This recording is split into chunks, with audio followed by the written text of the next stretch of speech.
Mr. Speaker. The Honourable Nikki Wagner. Thank you very much, Mr. Speaker.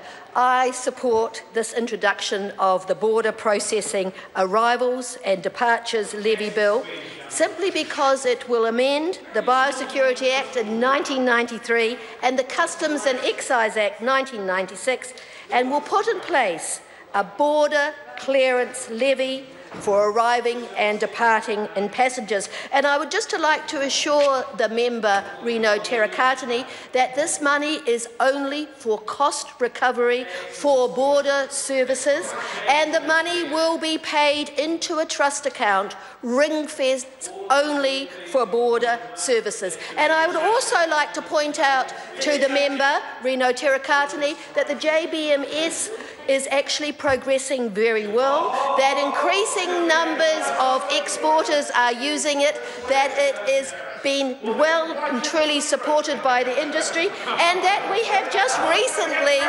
renewed... Order. I'm sorry. I apologise for interrupting the member, but the member... Who was that? Stand up, withdraw and apologise. Apologise. I'll now indicate to Reno Terakatini that he does not wander round the chamber interjecting. He can interject from his seat. Nikki Wagner. Thank you very much, Mr. Speaker. I just wanted to draw the attention of the member, Reno Terakatini, that JBMS is doing very well, that it's well supported by the export industries, and that we have recently signed a renewed contract with IBM because they are doing an excellent job for us. Let me get back to the levy, though, what this bill is all about. The levy will fund the costs of border processing, only border processing incurred by the Ministry of Primary Industries, MPI, and the New Zealand Customs Service, and it will ensure that border services are sustainable. And I think if we reflect that over the recent months, many of the opposition members have been talking about increased security at our border, have been talking about increased biosecurity at our border, so I am expecting that members of the opposition will be supporting this bill because this will make our border safer. As the Minister for MPI has just said, that our success as a trading nation is about making sure that the risks at our borders are controlled and managed so that our economy can grow and prosper. And as our travel and trade links expand and travellers enter New Zealand become more numerous and more diverse, and with them they bring increased risks. More passengers arriving and departing New Zealand from more locations means more risk to our security and to our biosecurity. Now, the interesting thing here, of course, is that higher risk passengers require higher levels of intervention, which increases passenger clearing costs. And if we can't manage that growing risk, the frequency of biosecurity incursions and harm from prohibited goods and persons will increase. And New Zealanders do not want that. Demand for MPI and customs border clearance activities have been steadily increasing over recent years, and international passenger numbers have been rising at about 3.5% every year, and forecasts are for even more than that. It is an increasing upward trend, and what's more, the numbers of people that are coming through our borders are increasingly international people. Whereas in the past, the large numbers of people coming through were New Zealanders, now it's just over 40% of people coming through our borders are New Zealanders. The vast majority are international passengers. About 95% of the travellers cleared at the border are crew and passengers from commercial airlines. About 4% are crew and passengers from passenger ships, cruise liners, and they're increasing, and the remaining 1% are from private aircraft or yachts, cargo ships, or the military. Up until now, the New Zealand taxpayer has been covering the costs of all these services, even though many of those travellers are not New Zealanders. In fact, as I've just said, significantly more international travellers, and many of them are coming on luxury cruises and on pleasure trips. It doesn't seem right to me that every New Zealander, man, woman and child, is paying $23 whether they cross the border or not. That is a tax, whereas this is a levy that the people requiring the use of the services, the people bringing the risk, will be paying. The levy will be funded to maintain existing service levels and the current high level of risk management. Many other countries have a passenger levy. They've got it's international best practice now to do that. In our case, ours will be about $20, give or take, and it's really on the low side.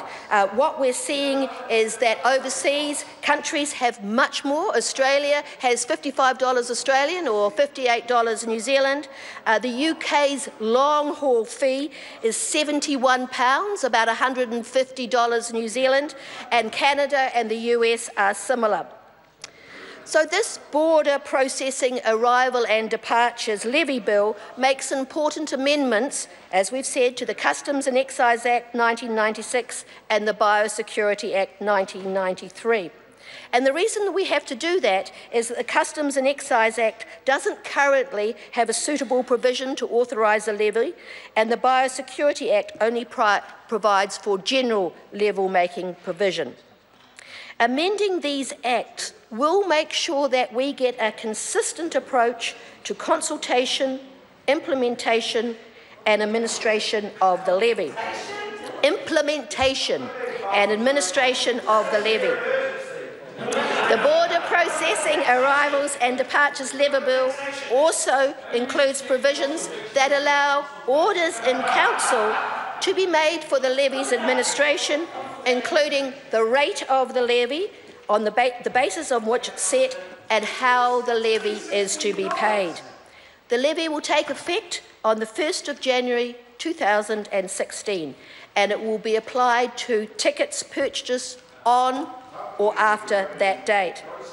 It's proposed that the border clearance levy will be set at different rates for arriving and departing passengers, and that reflects the differences in clearance costs, because I remind you, this only recovers the clearing costs and what happens at the border. So this will reflect the differences in clearing costs between people arriving and people departing. The total costs for passengers arriving and departing will be about $20 inclusive of GST, about $16 on arrival and up to about $6 on departure. But this will be teased out during the consultation phase. The cost of processing arriving passengers is higher because there's no biosecurity screening at departure and the level of customs resources and intervention at departure is less. Mr. Speaker, stakeholders and the general public will get a chance to have their say about this levy, about its design, about its implementation, and the details will be consulted on. Officials are already preparing a discussion document which will outline proposed options, and that will be released for public feedback in June. The intention is to make the border clearance levy simple and easy to collect. It is proposed that the existing payment systems used to collect the levy, the airlines will make a monthly lump sum payment to the Civil Aviation Authority, and cruise ship operators would pay customs. The funds will then be allocated to customs and MPI. For other travellers, such as people on private yachts and airlines, the levy will be collected from them directly as they enter and depart New Zealand. The border clearance levy is less than 1% of the international airfare, so a very small component to people's overall travel costs. And the addition charge of about $20 is very unlikely to have any bearing on the traveller's choice of destination. Mr. Speaker, the people of New Zealand told us that they want a safe and secure border. This bill will protect New Zealanders and will protect our environment. I commend the bill to the House.